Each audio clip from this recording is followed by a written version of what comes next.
Electric bulb के आविष्कार का श्रेय दिया जाता है महान वैज्ञानिक थॉमस अल्वा एडिसन को। क्या ये पूरा सच है? आइए समझने की कोशिश करते हैं आज के इस वीडियो में।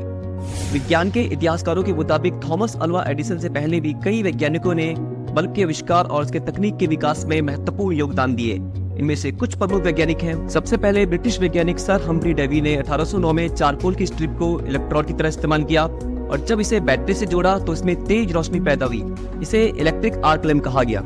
लेकिन इस लैंप में बिजली की खपत बहुत ज्यादा थी और चारकोल भी जल्द खत्म हो जाता था। इस वजह से इसे आम और व्यावसायिक उपयोग में नहीं लाया जा सकता था। इसके बाद महत्वपूर्ण योगदान रहा ब्रिटेन के ही वैज्ञानिक वारेन डी लारियो का, जिन्होंने क्वाइल्ड प्लेटिनम फिलामेंट को वैक्यूम ट्यूब में बंद कर इलेक्ट्रिसिटी पास की तो कॉइल चमकने लगा। यह बल्ब इससे पहले बने बल्बों से बेहतर बल्ब था और ज्यादा भी चलता था, लेकिन प्लेटिनम बहुत महंगा होने की वजह से ये व्यावसायिक रूप से उपयोगी नहीं था। इसके बाद उल्लेखनीय योगदान रहा एक बार फिर से ब्रिटेन के ही वैज्ञानिक जोसेफ स्वान का, जिन्होंने 1850 में बल्ब पे काम करना शुरू किया और 1860 तक कार्बन युक्त पेपर फिलामेंट का उपयोग कर बल्ब बना भी लिया और 1878 में यूके में इसका पेटेंट भी ले लिया। मगर अच्छी वैक्यूम न होने की वजह से इसका फिलामेंट जल जलकर टूट जाता था और इस वजह से इसे आम उपयोग में नहीं लाया जा सकता था। ठीक इसी दौरान एडिसन भी बल्ब पर एक्सपेरिमेंट कर रहे थे। एडिसन ने बेहतर वैक्यूम और कार्बोनाइज्ड बांस के फिलामेंट का उपयोग कर बल्ब बना लिया। इसका डिजाइन जोसेफ स्वान के बल्ब के डिजाइन की ही तरह था और ये लगभग 1200 घंटे तक चलता था।